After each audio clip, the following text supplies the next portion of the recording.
From a very young age, I always felt that Kiara had this exuberant energy of hers. Kiara was in a lot of activities. We'd put her into tumbling gymnastics. She was in swimming lessons. She'd been playing soccer since she was 4 years old. My two older girls were in the same swimming lesson together, and I was with my littler one, and we were waiting for our turn, which was next. That day, we were just kind of doing laps and just kind of like starting. It was just the very beginning.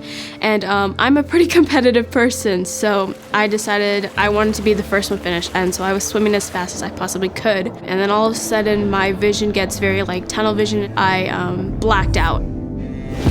All of a sudden, my second daughter ran to the car and she's like, "Mom, hurry up. Something happened to Kiara.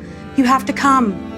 I remember wanting to go in the ambulance, but knowing that I couldn't go in the ambulance because I had my other two daughters. It was just panic. Like, we need to get there now.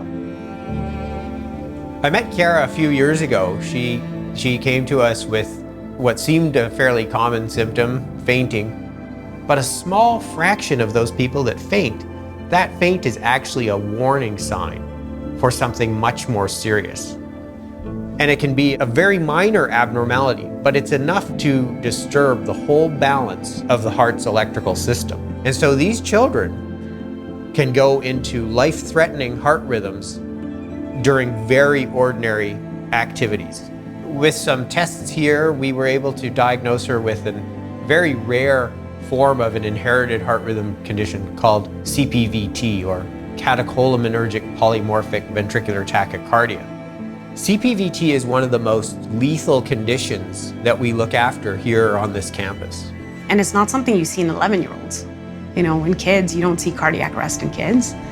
It's not something that I would even think I'd have to worry about.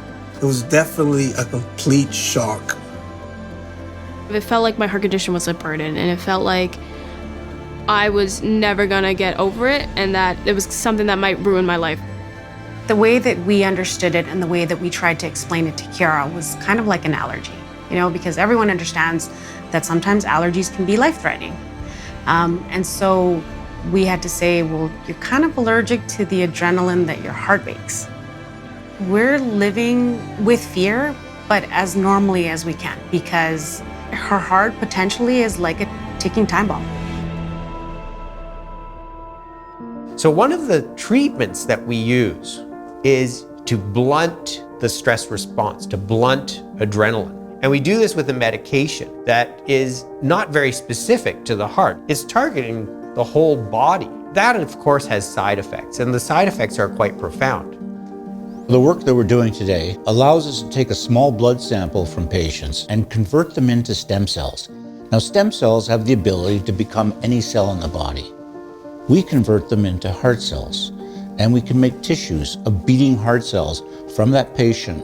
And now we can study that disease of that patient, that heart, and how it responds to these different interventions. One of the most rewarding parts of my job is when I sit with a family and I can offer them more than just the usual treatment. And the advantage of trying these molecules in a dish is that you can do many, many experiments in a laboratory setting, not on the person that's, all the while trying to go to school, keep playing on the soccer team. We are focusing obviously on arrhythmias and cardiomyopathies, but the applications of this technology are manifold, treating diabetes, neurodegenerative disorders, kidney failure. So the outcome of this work is really transformative. Our program is very focused on the quality of the child's life, to have life be as normal as possible, as long as possible, as healthy and as vibrant as possible. Besides the doctors who helped me understand more about kind of my heart condition, there was also the counselor who helped my kind of mental health. It just kind of helped me kind of deal more with life, how to still have my fun experiences and still kind of do the activities that I wanted to do, and that this heart condition, CPVT, was not gonna stop that. That I could still play soccer and I could still do volleyball and I could still do dance. To me, that was a major awakening. Like that was my, the realization that, okay, there's still hope that she can have a beautiful life, an enjoyable life, right? She can't limit herself. To know that we are working on making it better for these families who really, they have placed their entire trust in us. That's the essence of what one does at a children's hospital like this. It's taking that trust and the relationship and carrying the burden and collaboratively coming to a better place.